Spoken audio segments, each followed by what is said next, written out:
Hey guys, so I got a lot of feedback, some good, let's say some negative feedback also about that I recently ranked some people as blue belt in MMA because many people were like, yeah, there is no belt system in MMA. Some were like, yeah, it's cool, let's start this. And some were like, yeah, it doesn't exist. And I'm like, yeah, somebody has to start, you know? The whole belt system is a fairly recent invention by Chigoro Kano, founder of judo, who invented it about 100 years ago to distinguish beginner and advanced students in class, right?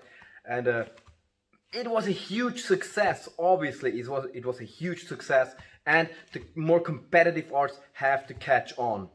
It's such a pity that in MMA, wrestling, boxing, people cannot get their black belt. So when you train MMA or boxing or wrestling, there's nothing that symbolizes your advancement in the art. Something that's a very positive thing, but I believe it's mostly a positive thing if you're a very young and strong competitor and you're just stronger. But it's like, yeah, you don't have anything in your hands, right? So in almost every other craft, there is a way to distinguish the professionals from the beginners.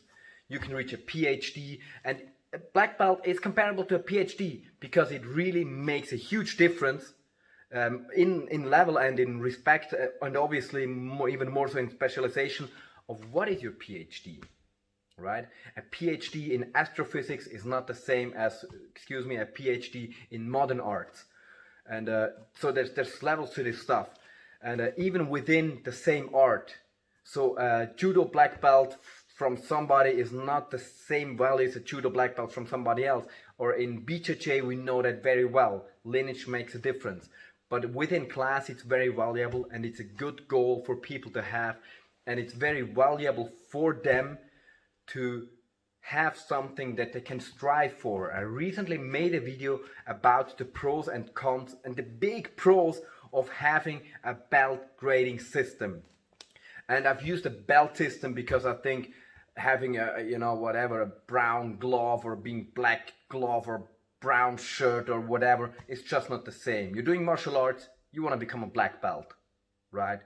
So just do it. If you don't like it, that's up to you. I don't care too much. I just think you're missing out, and we should start that tradition in other arts as well. And I'm totally giving out blue, purple, and even black belts in MMA, in boxing, in Muay Thai. And try to stop me if you want to. Try to. But I'm gonna continue. See you soon again. Get freaky.